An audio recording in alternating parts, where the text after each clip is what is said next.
బాలయ్య బాబు యొక్క ప్రభంజనం అయితే మామూలుగా కొనసాగట్లేదని చెప్పాలి. వాస్తవం చెప్పాలంటే ఈ మూవీ 3 రోజులకు గాను దగ్గర దగ్గర 150 క్రోర్స్ అయితే గ్రాస్ కలెక్షన్స్ రాబట్టినా ఆశ్చర్యపోవాల్సిన అవసరం లేదు. ఇప్పటికే 2 రోజులకు గాను ఈ మూవీ దగ్గర దగ్గర 90 కోట్ల వరకు గ్రాస్ కలెక్షన్స్ రాబట్టినట్టయితే ఒక స్ట్రాంగ్ రిపోర్ట్ అయితే ఉంది. అందుకని ఇప్పుడు ఈ మూవీ మీద తిరుగులేనటువంటి స్ట్రాంగ్ హోల్డింగ్ ఉంది.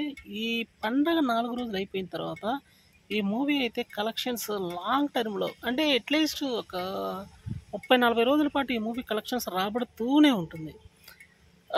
హోల్డింగ్ అయితే అంత అద్భుతంగా కుదిరిందనే చెప్పాలన్నమాట ఈ మూవీకి. తెలుస్తుంది. మూవీలో అయితే మైండ్ బ్లోయింగ్ ట్విస్ట్‌లు అయితే ఉన్నాయంట. స్టోరీ మామూలుగా లేదంట.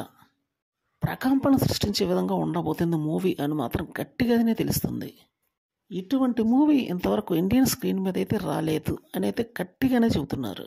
ఎందుకంటే కథా కథనాలు చాలా పూర్తి స్థాయి డిఫరెంట్గా ఉన్నాయంట. స్క్రీన్ ప్లే అయితే ఓ రేంజ్లో ఉందని అయితే చెప్పుకొచ్చారు. బాబీ కుళ్ళి ఇమాజినేషన్ అయితే ఎక్కడికో వెళ్ళిపోయిందని, డైరెక్టర్ పరంగా మాత్రం న్యూ హైట్స్కి వెళ్తాడనే తెలుస్తుంది ఈ మూవీ రిలీజ్ అయిన తర్వాత.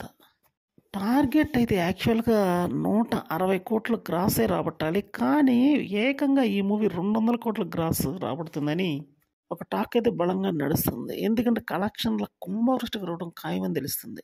అసాధారణమైనటువంటి మూవీ రాబోతుందని తెలుస్తుంది.